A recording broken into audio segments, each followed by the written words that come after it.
এই জন্য যে আহমদুল্লাহ এই কথা বলেছেন তাকে বলবো, আমি কেবলমাত্র মিস কল দিয়েছি, আমি 48 ঘন্টা সময় দিলাম দিন, দেশ, জাতি, মানুষের মনুষ্যত্বের কল্যাণে যারা কাজ করে, প্রত্যেকটি মানুষ, শুধু শাইখ আহমদুল্লাহ সাহেব না, আমাদের কলিজার টুকরা, যারা দিনের জন্য, আল্লাহর জন্য, আল্লাহ রাসূলের জন্য, কোরআনের জন্য, দেশের জন্য, জাতির জন্য, মানুষের জন্য, মনুষ্যত্বের জন্য যারা কাজ করে, হৃদয়ে রক্তক্ষরণ হয়।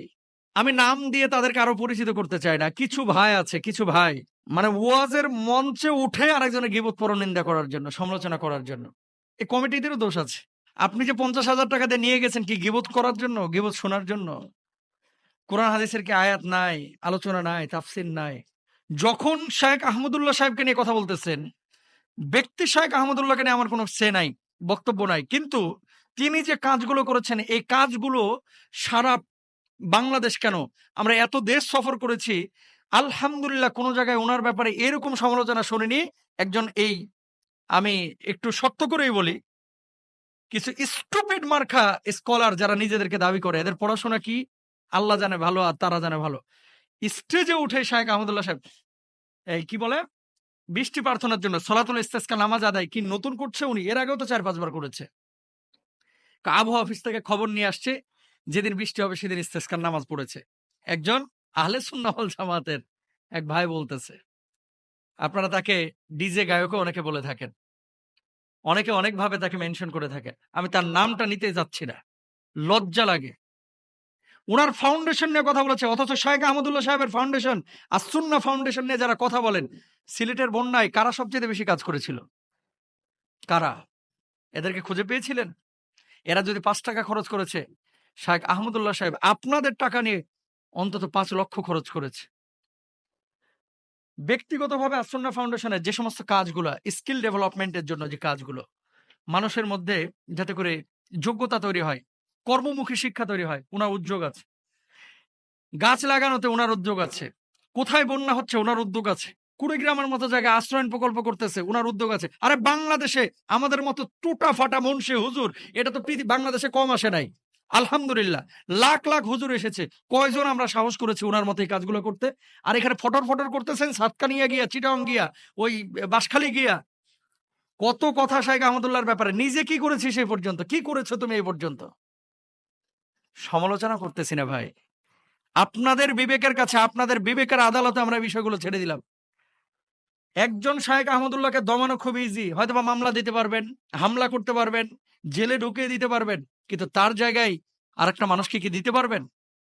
একটু নিজের বিবেককে জিজ্ঞেস করেন তো, নিজের বিবেককে জিজ্ঞেস করেন যে 5 লক্ষ মানুষ গত 2 বছরে জাকাতের অর্থ তার থেকে পেয়েছেন, বা এই যে রিক্সা কিনে দেন, ভ্যান কিনে দেন, আমার পরিচিত প্রায় 5-7 জন রাজশাহীতে আমি চিনি, যে মানুষগুলো এই জাকাতের অর্থ নিয়ে আজকে আপনার কেউ দোকানদারি করতেছে, কেউ জুতার দোকান দিয়েছে, কেউ মুদির দোকান দিয়েছে, কেউ ছাগল কিনে সেই ছাগলের বাচ্চা হয়েছে, সেখান থেকে আবার বাচ্চা বিক্রি করে কিছু টাকা পয়সা পেয়ে নিজে আস্তে আস্তে আস্তে আস্তে উঠার দাঁড়ানোর চেষ্টা করতেছে।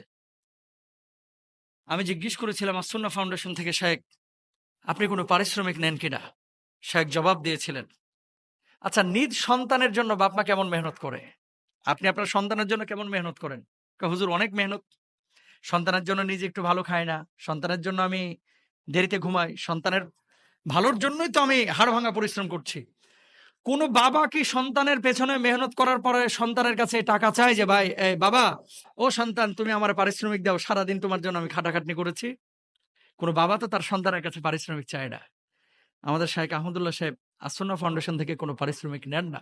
আমরা জানি হয়তো এই কাজগুলো অনেকের সহ্য হয় না, তার যে জনপ্রিয়তা, শুনেন, মানুষ চাইলেই মানুষকে ভালোবাসতে পারে না আল্লাহর ইশারা না হলে। উনি যে কি কাজ করেছেন এটা আল্লাহ তাআলা দেখেছেন, এবং কি কাজ করছেন আমরা চাই আল্লাহ সুবহানাহু ওয়া তাআলা তার হায়াতে রিজকে আরো বারাকা দান করুক। কারণ এরকম 10 জন শায়েখ আহমদুল্লাহ থাকলে গোটা বাংলাদেশে আলেমদের সম্পর্কে মানুষের ধারণাই চেঞ্জ হয়ে যাবে। উনি যে কাজগুলো করেন, আপনি যান, কত কাজ তার সামনে যখন আমরা যাই নিঃস্ব ফকির মনে হয়, শূন্য মনে হয়। উনি কত কাজ করে আর আমরা কি কাজ করতেছি। আল্লাহ তাআলা ওই ধরনের কাজ যার থেকে নেন এমনি এমনি নেন না। সুতরাং সমালোচনা করা সহজ, কাজ করা অনেক কঠিন। ওই জায়গাটায় যান। সমালোচনা করা অনেক সহজ। আর উনার যে ফাউন্ডেশন নিয়ে এত কথা আপনারা বলেন, ফাউন্ডেশনে কোন হিসাব আপনি চান? তাদের ওয়েবসাইটে তো প্রত্যেকটা হিসাব দেওয়া। কত টাকা আসলো, কত টাকা গেল, সব তো ওখানে দেওয়া। আর আপনি মনে করেন না যে যেন তেন ভাবে যাচাই বাছাই করা হয়? গোয়েন্দা নজরদারি কি ফাউন্ডেশনের প্রতি নাই? এটা কি যেন তেন ফাউন্ডেশন? এগুলো অনেক হিসাব নিকাশ তাদের ভিতরে আছে। আপনার যদি প্রয়োজন হয়, আপনি আহলে সুন্নাহ ওয়াল জামাতের হন বা যে আকীদারই হন, আপনি পীরপন্থী হন, মাজারপন্থী হন, আপনি যে আকীদারই হন না কেন, আপনি ফাউন্ডেশনে আসেন।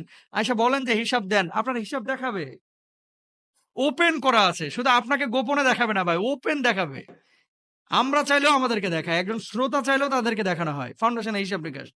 সুতরাং সমালোচনা না করে নিজে ভালো কাজ করতে না পারলে আপনি অন্তত যারা ভালো কাজ করতেছে এদেরকে সমর্থন দেন। সমালোচনা, গীবত, পরনিন্দা বন্ধ করেন।